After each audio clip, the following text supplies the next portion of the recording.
Prezados colegas do Enebim, olá, meu nome é Caroline. Eu atualmente sou doutoranda do programa de pós-graduação em Arquitetura, Tecnologia e Cidade da Unicamp e também atuo como especialista em engenharia digital no grupo CCR.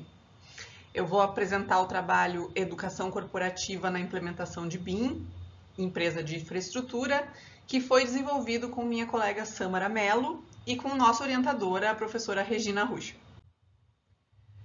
Bom, existem poucos estudos publicados sobre o tema de educação corporativa em órgãos públicos e em empresas envolvidas em PPPs, parcerias público-privadas, principalmente no setor de infraestrutura. No entanto, essas instituições elas são diretamente afetadas pelo decreto federal que estabelece o uso do BIM no Brasil. E é importante destacar que, em relação à maturidade BIM para a infraestrutura, é muito menor consideravelmente em relação à maturidade para edificações. Portanto, os relatos de experiências no setor, eles podem contribuir para a implementação bem-sucedida do decreto e também para o avanço da adoção do BIM no país. A educação corporativa ela tem como propósito incentivar a aprendizagem dos colaboradores, sempre visando o alcance dos objetivos estratégicos das empresas. E dentro do contexto da construção 4.0, ela desempenha um papel muito importante no desenvolvimento de habilidades muito complexas rapidamente para promover resiliência. Com o crescente uso do BIM, principalmente devido aos decretos federais, surge a necessidade de uma mudança cultural no modo de desenvolver projetos.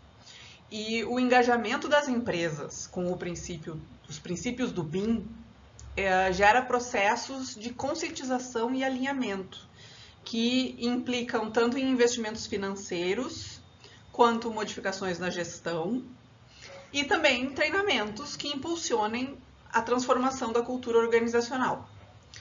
E, apesar disso, o Santos, Souza e Salgado, em 2021, apontaram que as ações elas são fragmentadas em eventos organizados por entidades representativas e em cursos de pós-graduação. O foco ainda está inteiramente voltado para a tecnologia e isso revela a necessidade de uma maior maturidade em relação às competências que são exigidas dos profissionais que precisam trabalhar com o processo BIM. Em outro estudo de De La Torre Santos, 2014, se constata que existe uma ênfase nas habilidades de uso de software e uma capacitação insuficiente quanto aos processos e fluxos de trabalho. Os autores concluíram que em algumas empresas de maior porte, existe uma tendência de se implementar um núcleo específico que é responsável pela gestão da tecnologia, incluindo a capacitação dos profissionais e o desenvolvimento dos processos, que é o que a gente vai ver que aconteceu na CCR. Nesse contexto, então, esse trabalho ele tem como objetivo relatar a experiência de ensino-aprendizagem de educação corporativa numa empresa do setor de infraestrutura rodoviária. O estudo foi realizado numa empresa brasileira, que é do setor de infraestrutura, denominada CCR Rodovias. Essa empresa compreende 11 concessionárias, tanto estaduais quanto federais, e essas empresas são responsáveis pela administração de mais de 3 mil quilômetros de malha rodoviária. Dentro da empresa existe um grupo de engenharia que compreende projetos, manutenção e operação, com uma agregação de mais de 700 colaboradores. No intuito, então, de nivelar os conhecimentos e estabelecer processos BIM específicos para a CCR, se iniciou em 2022 um programa de capacitação em BIM, que foi voltado, primeiramente, especificamente para o grupo de engenharia projetos. Essa capacitação ela foi estruturada em 3 etapas. A etapa número 1 é teórica, que foi denominada BIM conceitual, a segunda é prática, denominada coordenação de projetos em BIM, e a terceira também é prática, ferramentas BIM. esse trabalho que eu estou apresentando se refere exclusivamente à primeira etapa de BIM conceitual.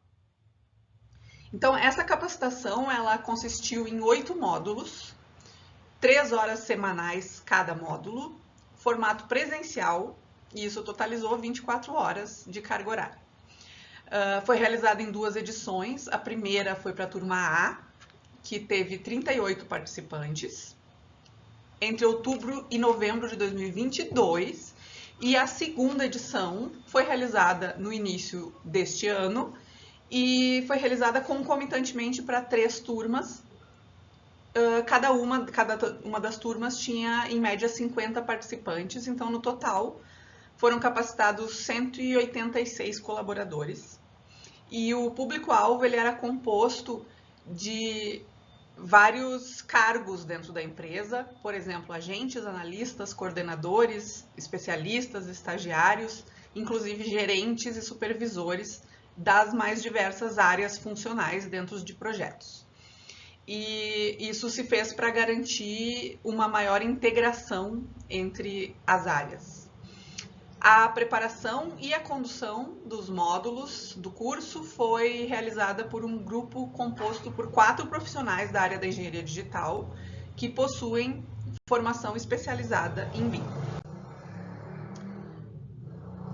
Finalizada a capacitação, foi aplicado um questionário online para identificar a percepção dos participantes e do total de 186 participantes, 103, ou seja, 55%, responderam ao formulário. A primeira sessão do questionário utilizava uma escala de Likert de 5 pontos, então do muito satisfatório até o muito insatisfatório, para responder em relação a esses critérios, dos quais eu destaco aqui os critérios de maior índice de satisfação, que foram em relação às instrutoras, somando entre muito satisfatório e satisfatório 98%, e em relação ao formato presencial, em uma empresa que trabalha com formato híbrido. Isso é bastante significativo, 88% das pessoas somando muito satisfatório e satisfatório. Em relação aos critérios de maior índice de insatisfação, foram medidos em relação à duração por encontro, 21%, e a duração total, 14%. Na segunda sessão, foi utilizado o método de questão fechada, com alternativas para medir a opinião dos participantes sobre os aspectos em relação ao nível de conhecimento. Então, a gente pode perceber que o nível de conhecimento predominante passou do básico, 49%, antes do treinamento, para 53% de intermediário após o treinamento. E, além disso, um dado muito importante é que o nível de nenhum conhecimento caiu de 40% antes do treinamento para 3% após o treinamento. Em relação à percepção de relevância dos módulos lecionados no curso, o módulo considerado mais relevante no geral foi o módulo 4. O módulo 4 era sobre ambiente comum de dados. A descrição dele é a gestão de informações de um empreendimento em ambiente compartilhado. E o módulo menos relevante apontado, na verdade, foi nenhum, como se todos os módulos tivessem muita relevância, mas imediatamente seguido do módulo 7, que era o módulo de normalização, em que se viu o conjunto de documentos de requisitos de informação que foram elaborados pela engenharia digital da CCR Rodovias e que vêm sendo usados para contratação. A partir dessa experiência, então, a gente observa que a oferta de capacitação sobre BIM na educação corporativa, ela permite a aquisição de conhecimento teórico e potencializa o desenvolvimento de competências BIM individuais, atualmente muito demandadas no setor. Era isso, muito obrigada.